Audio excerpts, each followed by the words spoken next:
ملفوظات حضرت مسیح موعود 21 فروری 1905 بعد نماز مغرب۔ فرمایا دہریہ پن کو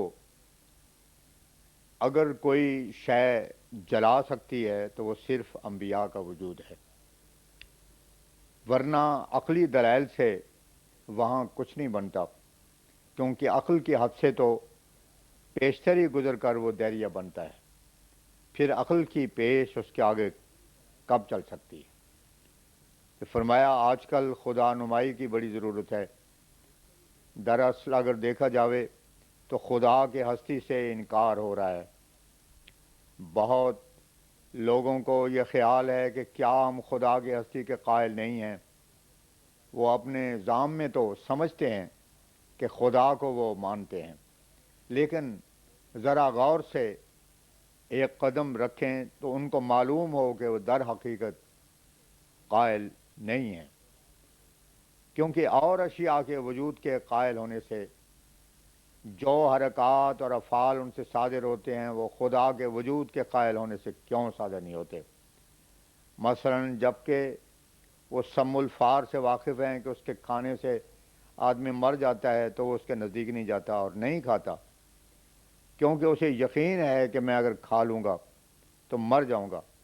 پس اگر خدا کی ہستی پر بھی یقین ہوتا تو وہ اسے مالک، خالق اور قادر جان کر نافرمانی کیوں کرتا؟ اور ظاہر ہے کہ بڑا ضروری مسئلہ ہستی باری تعالیٰ کا ہے، اور قابل قدر وہی مذہب ہو سکتا ہے جو کہ اسے نئے نئے لباس میں پیش کرتا رہے تاکہ دلوں پر اثر پڑ سکے۔ دراصل یہ مسئلہ ام المسائل ہے اور اسلام اور غیر مذاہب میں ایک فرقان ہے۔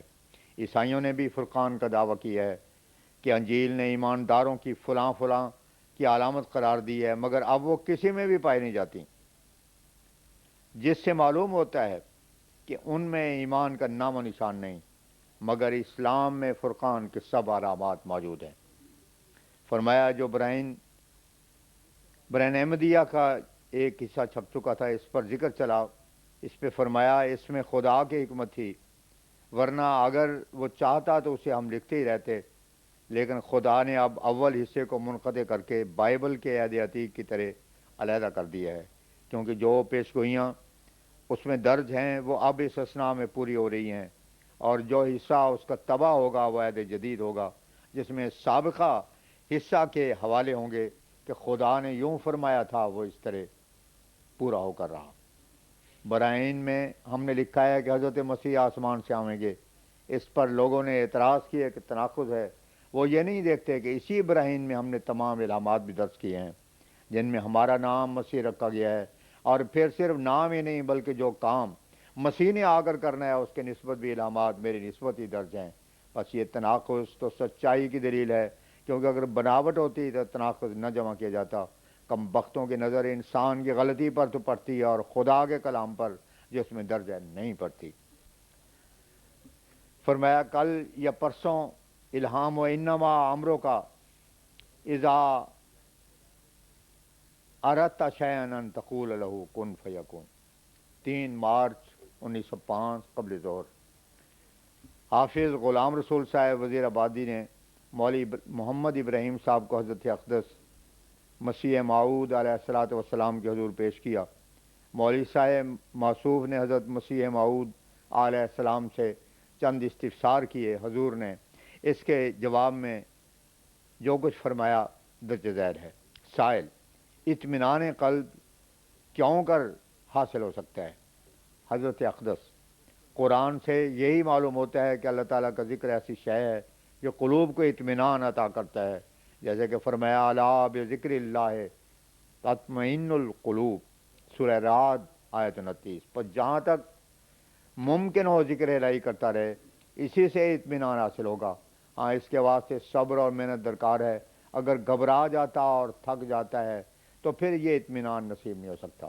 دیکھو ایک کسان کس طرح پر محنت کرتا ہے اور پھر کس صبر اور حوصلے کے ساتھ باہر اپنا غلہ بکھیر آتا ہے۔ بظاہر دیکھنے والے یہی کہتے ہیں کہ اس نے دانے ضائع کر دیے، لیکن ایک وقت آ جاتا ہے کہ وہ ان بکھرے ہوئے دانوں سے ایک خرمن جمع کرتا ہے۔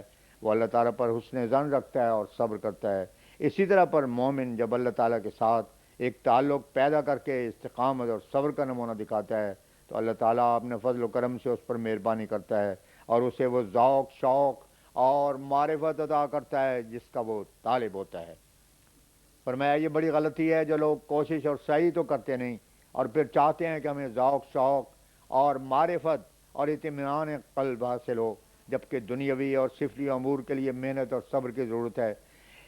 تو پھر خدا تعالیٰ کو پھونک مار کر کیسے پا سکتا ہے؟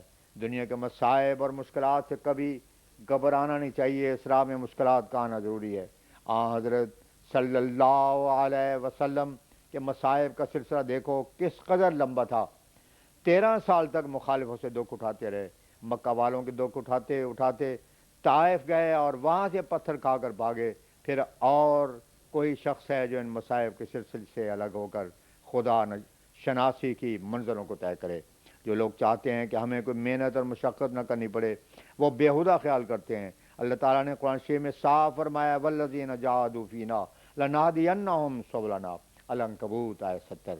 اس سے معلوم ہوتا ہے کہ اللہ تعالیٰ کی معرفت کے دروازوں کے کھلنے کے لیے مجاہدہ کی ضرورت ہے، اور وہ مجاہدہ اسی طریق پر ہو جس طرح کہ اللہ تعالیٰ نے بتایا ہے۔ اس کے لیے حضرت صلی اللہ علیہ وسلم کا نمونہ اور اسوہ حسنہ ہے۔ بہت سے لوگ حضرت صلی اللہ علیہ وسلم کے اسوہ حسنہ کو چھوڑ دیتے ہیں اور پھر سبز پوش یا گروے پوش فقیروں کی خدمت میں جاتے ہیں کہ پھونک مار کر کچھ بنا دیں۔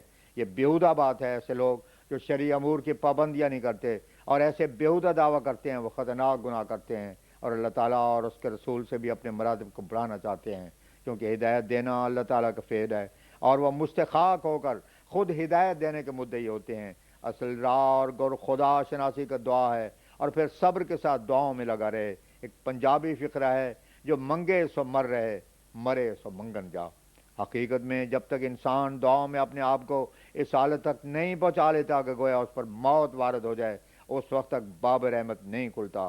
خدا تعالیٰ میں زندگی ایک موت کو چاہتی ہے۔ جب تک انسان اس تنگ دروازے سے داخل نہ ہو کچھ نہیں۔ خدا جوئی کی راہ میں لفظ پرستی سے کچھ نہیں بنتا، بلکہ یہاں حقیقت سے کام لینا چاہیے۔ جب طلب صادق ہوگی تو میں یقین رکھتا ہوں کہ اللہ تعالیٰ اسے محروم نہ کرے گا۔ سائل استقامت بھی تو ملنی چاہیے۔ حضرت اقدس ہاں یہ سچ ہے کہ استقامت ہونی چاہیے، اور یہ استقامت بھی اللہ تعالیٰ کے فضل اور کرم سے ہی ملتی ہے۔ ایک ادنا درجے کا فقیر بھی ایک بخیل سے بخیل انسان کے دروازے پر جب دھرنا مارتا ہے تو کچھ نہ کچھ لے کر ہی اٹھتا ہے۔ پھر اللہ تعالیٰ تو کریم رحیم خدا ہے، یہ ناممکن ہے کہ کوئی اس کے دروازے پر گرے اور خالی اٹھے۔ اگر چاہتے ہو کہ ساری مرادیں پوری ہو جائیں تو یہ تو اس کے ہی فضل سے ہوں گی۔ بعض اوقات انسان کو یہ بھی دھوکہ لگتا ہے کہ فلاں مراد پوری نہیں ہوئی، حالانکہ بات یہ ہوتی ہے کہ اللہ تعالیٰ احتیاط سے ہی انسان کو بری کر دیتا ہے۔ لکھا ہے کہ ایک بادشاہ کا گزر ایک فقیر پر ہوا جس کے پاس صرف ستر پوشی کو چھوٹا سا پارچہ تھا، مگر وہ بہت خوش تھا۔ بادشاہ نے اسے پوچھا کہ تو اس قدر خوش کیوں ہے؟ فقیر نے جواب دیا کہ جس کی ساری ہی مرادیں پوری ہو جائیں وہ خوش نہ ہو تو اور کون ہو؟ بادشاہ کو بڑی حیرانی ہوئی۔ اس نے پوچھا کہ کیا تیری ساری مرادیں پوری ہو گئی ہیں؟ فقیر نے کہا کہ کوئی مراد ہی نہیں رہی۔ حقیقت میں حصول دو ہی قسم کا ہوتا ہے، یا پالے یا ترک۔ غرض بات یہی ہے کہ خدا یابی اور خدا شناسی کے لیے ضروری امر یہی ہے کہ انسان دعاؤں میں لگا رہے۔ زنانہ حالت اور بزدلی سے کچھ نہیں ہوتا۔ اس راہ میں مردانہ قدم اٹھانا چاہیے، ہر قسم کی تکلیفوں کو برداشت کرنے کو تیار ہونا چاہیے۔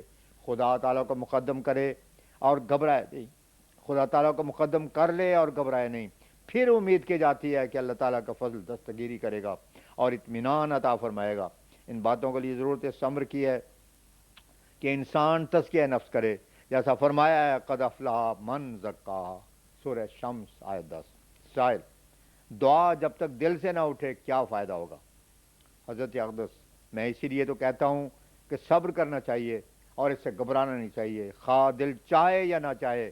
کشاں کشاں مسجد میں لے آؤ۔ کسی نے ایک بزرگ سے پوچھا کہ میں نماز پڑھتا ہوں مگر وساوس رہتے ہیں۔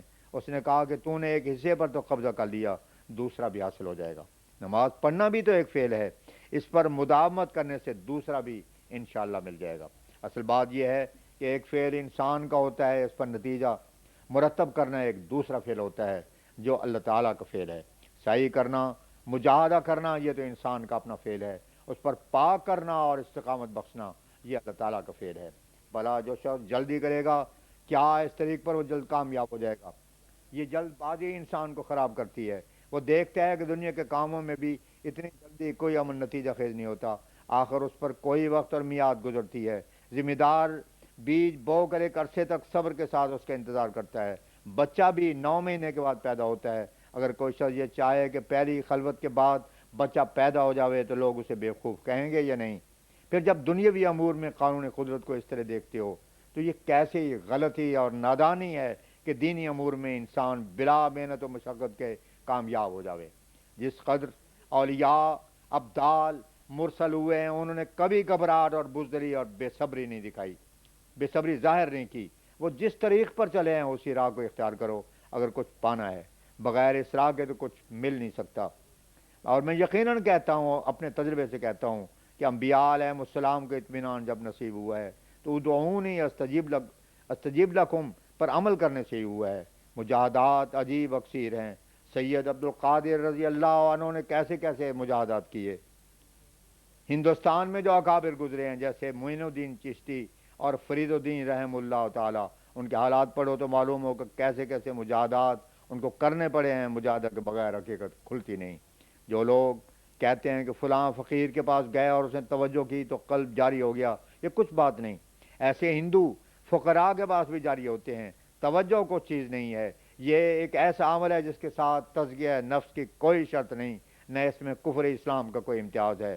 انگریزوں نے اس فن میں آج کل وہ کمال کیا ہے کہ کوئی دوسرا کیا کرے گا، میرے نزدیک یہ بدعات اور محدثات ہیں۔